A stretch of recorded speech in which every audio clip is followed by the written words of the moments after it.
दोस्तों, जैसा कि आपको पता है कि अभी इस समय पॉलिनोमियल चैप्टर चल रहा है क्लास 10th का। उसी में से एक अच्छा क्वेश्चन मैं लेके आया हूं। आइए इस क्वेश्चन को सॉल्व करते हैं। और क्वेश्चन है इफ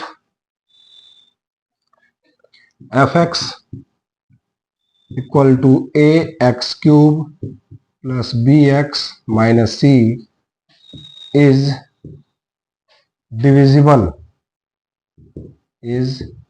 divisible by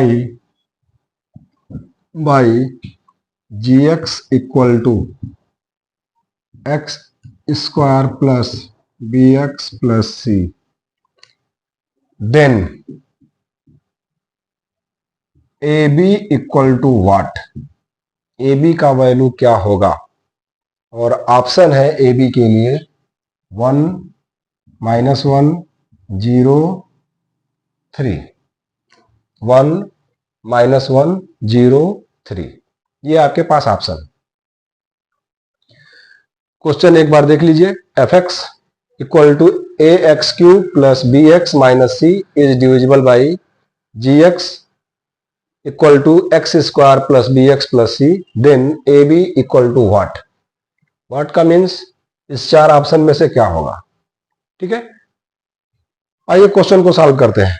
आप इतना तो जानते ही होंगे, रिमाइंडर थ्योरम आपने पढ़ा है, आप इतना जानते होंगे कि जब किसी एक्सप्रेशन को दूसरे एक्सप्रेशन से डिवाइड करें या किसी नंबर को किसी दूसरे नंबर से डिवाइड करें और वह उसको डिवाइड कर दे, डिविजिबल कट डिवाइड कर दे, तो डिवाइड कर देगा तो जाहिर सी बात है रिमाइंडर 0 आएगा। जैसे ये तो एक्सप्रेशन दिया है, क्वाड्रेटिक और क्यूबिक पॉलिनोमियल दिया है, हम ऐसे नंबर से लेके बात कर लेते हैं। जैसे मान लीजिए 16 है, 16 को अगर मैं 4 से डिवाइड कर देता हूं तो 4 4 जा 16। इसका मतलब ये हुआ कि 16 4 से डिविजिबल है, 16 4 से डिविजिबल है। और जब डिविजिबल है तो नीचे जो बचा वो रिमाइंडर क्या आया? 0। जब भी डिविजिबल है तो कट पिट के रिमाइंडर 0 बचना है, कोसेंट चाहे जो भी है, रिमाइंडर क्या बचेगा? 0। तो वही कॉन्सेप्ट यहां भी लगेगा। अब यहां पे क्या कह रहा है? यहां पे कह रहा है कि जो ये वाला पॉलिनोमियल है यानी a x cube plus b x minus c, ये जो a x cube plus b x minus c, ये जो पॉलिनोमियल है यह डिविजिबल है x square plus b x plus c से, इससे डिविजिबल है।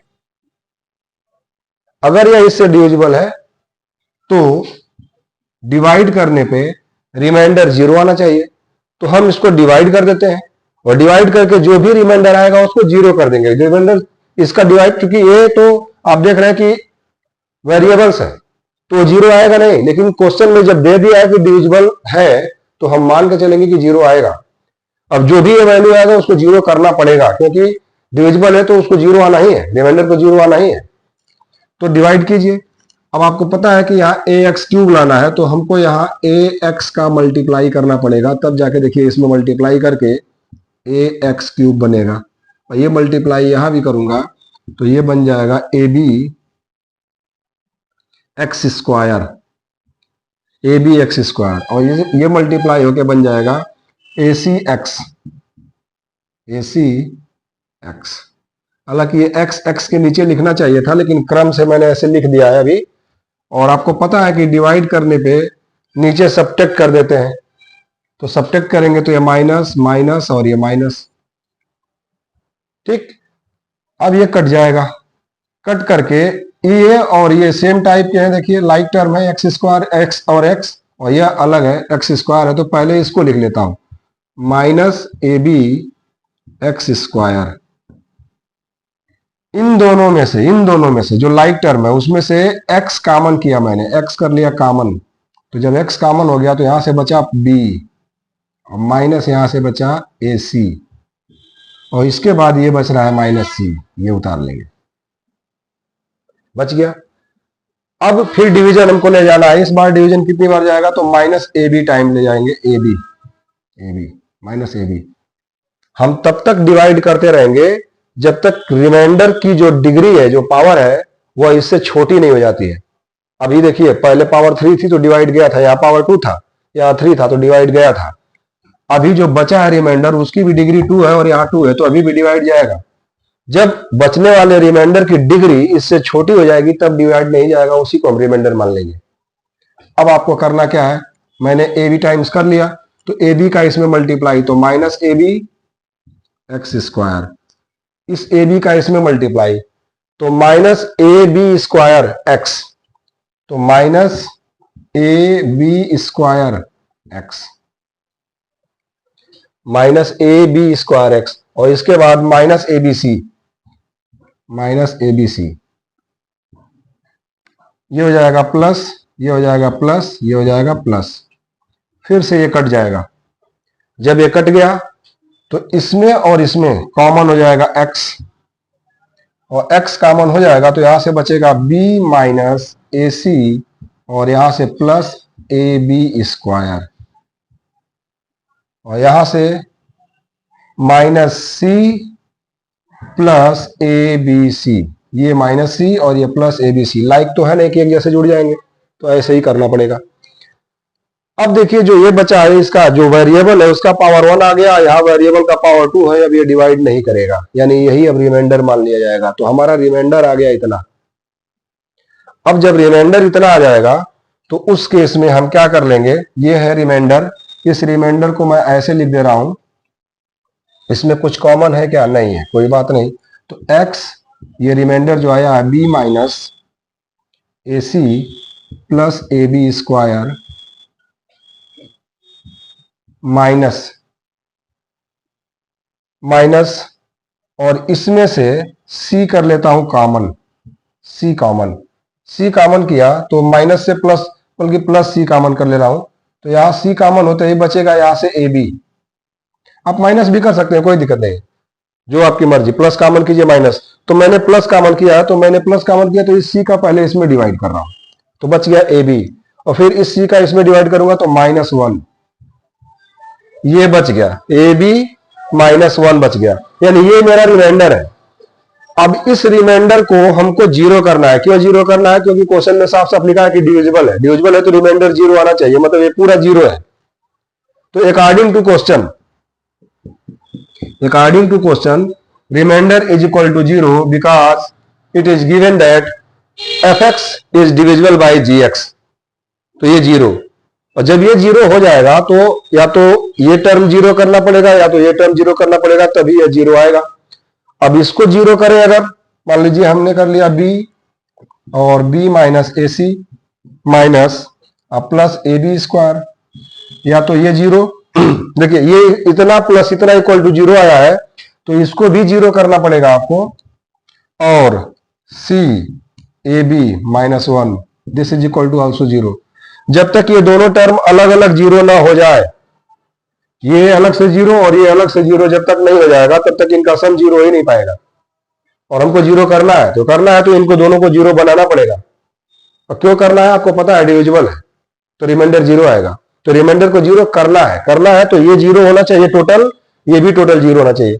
अच्छा अगर ये जीरो हो जाए तो यहां से दो बातें आ जाती हैं कि ये जीरो हुआ तो हो सकता है कि ये जीरो और ये नॉट जीरो हो, या हो सकता है कि ये नॉट जीरो हो तो ये जीरो हो। भाई जीरो तो करना है तो किसी एक को तो जीरो होना पड़ेगा, या हो सकता है दोनों जीरो हो। लेकिन इसमें से हम अगर बात करें तो x को जीरो हम नहीं कर सकते और c को जीरो नहीं कर सकते, ना तो x जीरो हो सकता है और ना ही c जीरो हो सकता है। मैं इसको दिखा दूं कि ये और ये दोनों जीरो नहीं हो सकते। क्यों जीरो नहीं हो सकते, जरा देखिएगा। अगर x जीरो कर लेंगे आप तो ये जीरो हो जाएगा, ये भी जीरो हो जाएगा, और c भी आप जीरो ले लेना है तो ये भी जीरो हो जाएगा। तो ये सब जीरो हो गया, तो इसका मतलब कि सीधे सीधे एफ एक्स में आप किसका डिवाइड कर रहे हैं, जीरो का। एफ एक्स में आप किसका डिवाइड कर रहे हैं, जीरो का। तो ये नॉट डिफाइंड वैल्यू देने लगेगा, डिफाइंड वैल्यू नहीं देगा, इसलिए x और c को जीरो कर नहीं सकते। तो या तो आप इसको जीरो कीजिए इसको, या तो इसको जीरो कीजिए इसको जीरो करने से भी हमारा कोई फायदा नहीं है, क्योंकि हमको सिर्फ जीरो ही नहीं करना, हमको तो ए बी का वैल्यू निकालना है। ए बी का वैल्यू क्या इसको जीरो करने से आएगा, जरा चेक करिए, b minus a c a b square. अगर इसको मैं जीरो करूं तो क्या यहां से ए बी का वैल्यू निकल के आ पा रहा है, आप कोशिश कर लीजिए, ए बी का वैल्यू निकल के आ रहा है। हमको तो ऑप्शन के हिसाब से देखना है ना कि ए बी का वैल्यू इनमें से कौन आएगा। तो क्या ए बी का वैल्यू यहाँ से 1 2 1 0 -3 इसमें से कुछ भी आ रहा है? नहीं आ रहा है। तो जब भी ऑप्शनल क्वेश्चन होता है तो ऑप्शन के हिसाब से सोचते हैं। तर्क वितर्क तो इस पे बहुत ज्यादा कर सकते हैं। हमारे पास जो रिमाइंडर बचा हुआ है उस रिमाइंडर में इसको जीरो होना है, तो जीरो होने के लिए ये टर्म जीरो होना पड़ेगा। अब वो भी जब होना पड़ेगा तो मैंने उसको लिख दिया कि ये टर्म जीरो। फिर तर्क वितर्क करने के लिए तो इसमें भी तो ऑप्शन है कि या तो ये जीरो हो सकता है या तो ये हो सकता है या तो दोनों हो सकते हैं। तर्क वितर्क तो कर सकते हैं। यहां भी या तो ये जीरो या तो ये जीरो हो सकता है, तर्क वितर्क कर सकते हैं।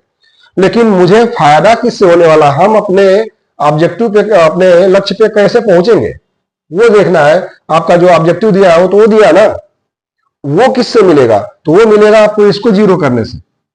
तो हम सीधे सीधे इतना ज्यादा लाग लपेटा नहीं करेंगे, सीधे सीधे हम अपने टारगेट पे आ जाएंगे जिससे हमको आंसर मिलने वाला है। यानी हमको यहां से मिलने वाला है, ये फैक्टर जीरो नहीं करें, हम इस फैक्टर को अगर जीरो करें और उसमें भी सी को छोड़ दें, क्योंकि देखिए c a b -1 equal to zero, ये जीरो अगर हो जाए तो बात बन जाएगी। तो हम क्या करेंगे, इस सी को उधर भेज देते हैं, 0/c होके जीरो हो जाएगा। तो बचेगा कितना, a b -1 this is equal to zero, और तब ए बी इक्वल टू क्या आ जाएगा 1। A b equal to 1। अगर ये क्वेश्चन ऑब्जेक्टिव में आता है तो a b equal to 1 tick मारेंगे, यानी तो सब्जेक्टिव में आता है तो ऐसे ही लगाइएगा, पूरा डिवाइड कीजिएगा। आप ऐसे करके लिखेंगे तो एक लाइन लिख लीजिएगा कि if f x divisible by g x then remainder equal to zero. तो अब डिवाइड शुरू कीजिए, ऐसे डिवाइड करके ये ला दीजिए, इतना लिखिए by according to given condition, चाहे अकॉर्डिंग टू क्वेश्चन, चाहे since f x is divisible by g x therefore remainder equal to zero. तो रिमाइंडर को जीरो कर दीजिए। जीरो करके फिर इस स्टेप के बाद आप ये स्टेप लिखिए, फिर ये स्टेप लिखिए, ठीक है। और उसके बाद तब आप लिखिए, इसी को लेकर के आगे बढ़िए, इसको छोड़ दीजिए, रिजेक्ट कर दीजिए, इसको रिजेक्टेड है। आप इसको लेके आगे बढ़िए, सी ब्रैकेट में ए बी -1 इक्वल टू जीरो, तो सी को उधर भेज दिया, ए बी -1 इक्वल टू जीरो यानी ए बी इक्वल टू 1, यहां से आपका आंसर हो जाएगा। ये क्वेश्चन कैसा लगा और ये वीडियो कैसा लगा, समझ में आया कि नहीं आया? अगर ये क्वेश्चन नहीं समझ में आया आप कमेंट करेंगे फिर से बताएंगे। लेकिन उम्मीद है कि आप अगर इस वीडियो को एक बार देखेंगे समझ में आता है, दोबारा देखेंगे समझ में आ जाएगा, कोई ऐसा है नहीं, ठीक है। तो आराम से